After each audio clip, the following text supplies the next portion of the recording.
नमस्कार दोस्तों। रागिनी राजीव के कंधे का सहारा लेते हुए अपने कमरे की ओर धीरे धीरे बढ़ रही थी। रागिनी की चिंता स्वाभाविक थी। पैर में मोच के बाद वो सीधी भी चल नहीं पा रही थी।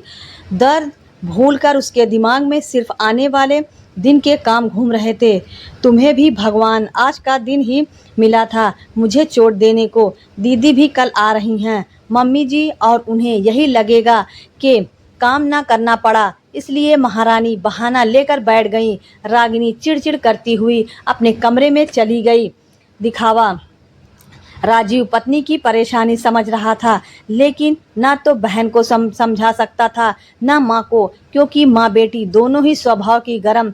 सुमित्रा जी की बेटी गीता के आने पर वैसे ही बहू की परेड लगा देती थी। रागिनी को पेन किलर लेने के बाद दर्द में तो राहत थी, पर दिमाग में उठ रहे उस बवंडर का क्या, सोच कर दिमाग खराब हो रहा था।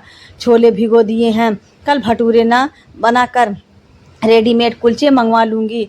दही बड़ों के लिए एक्स्ट्रा दही जमा दी है। नाश्ते में नूडल्स कमला से बनवा लूँगी। मीकू टिन्नी आते ही फरमाइश करेंगे मामी नूडल्स। रागिनी ने सब सोचते हुए फ़ोन उठाया। अब रात को किसको फ़ोन लगा रही। राजीव बोला, कमला को। कल की छुट्टी कर गई तो मैं क्या करूँगी। रागिनी घबराते हुए, यार तुम औरतें कितनी नेगेटिव होती हो, सब गड़बड़ हो गई, ऐसा क्यों सोचती हो। कई बार कहानी में अच्छे ट्विस्ट भी आ जाते हैं, सो पॉजिटिव रहो और चुप करके सो जाओ। राजीव ने रागिनी से फ़ोन लेकर अपने पास रख लिया। रागिनी के झटके से पैर ज़मीन पर रखते ही चीख निकल गई, ओई माँ। राजीव इसलिए नहीं उठाया, सोचा जितना आराम करो उतना अच्छा। ससुराल में आराम नहीं, आराम हराम होता है। रागिनी ने उठने की कोशिश करते हुए कहा। रागिनी धीरे धीरे रसोई में पहुंची। यकीन नहीं हो रहा था कि उसकी अनुपस्थिति में इतने मैनेजमेंट के साथ काम हो रहा है। बहू, अब पैर का दर्द कैसा है। ठीक हूँ मम्मी जी। वो फ़ोन इन्होंने अपने पास रख लिया, सो अलार्म नहीं सुन पाई। गीता का व्यवहार भी आज अलग था।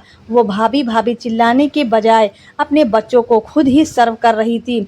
इतने में अविनाश जमाई जी अपनी माँ और बहन को लेकर आ गए। सुमित्रा जी गीता के ससुराल वालों की खातिरदारी में लग गई। गीता माँ के साथ रसोई में दही बड़े तलने को जाने लगी। रागिनी के सोफे से उठते ही, अरे बहू तुम आराम करो, मैं गीता कर लेंगे। आखिर बहू भी तो घर का ही सदस्य है, उसकी तकलीफ में उसका ध्यान रखना ससुराल वालों का फ़र्ज़ है। और नहीं तो क्या भाभी, मैं तो जल्दी इसीलिए ले आई थी कि माँ की कुछ मदद करवा दूँ। आप बैठो, ननद का भी कुछ फ़र्ज़ होता है। हमेशा तो आपसे सेवा लेती हूँ, कभी मुझे भी मौका दो।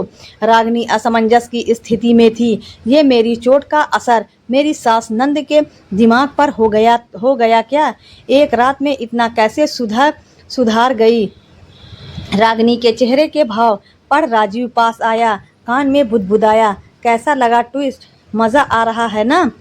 तुम ठाठ से बैठी हो, दीदी और मम्मी रसोई में, ये सब पापा जी का दिमाग है। मुझे बोले बहू को बोल ज़्यादा नहीं सोचे, मैं सब मैनेज कर लूँगा। उन्होंने दामाद जी को फ़ोन कर दिया कि बहन की सगाई की अंगूठी की शॉपिंग मैं मेरे जानकार से करवा दूँगा। आप बहन और समधन जी को यहाँ ले आइए। जलपान के बाद मैं आपको ले चलूँगा। पापा जी जानते थे गीता अपनी ननद के सामने आदर्श ननद और मम्मी अपनी समधन के सामने आदर्श सास का उदाहरण प्रस्तुत करेगी। दोस्तों, अगर आपको वीडियो पसंद आई तो लाइक ज़रूर करें। धन्यवाद।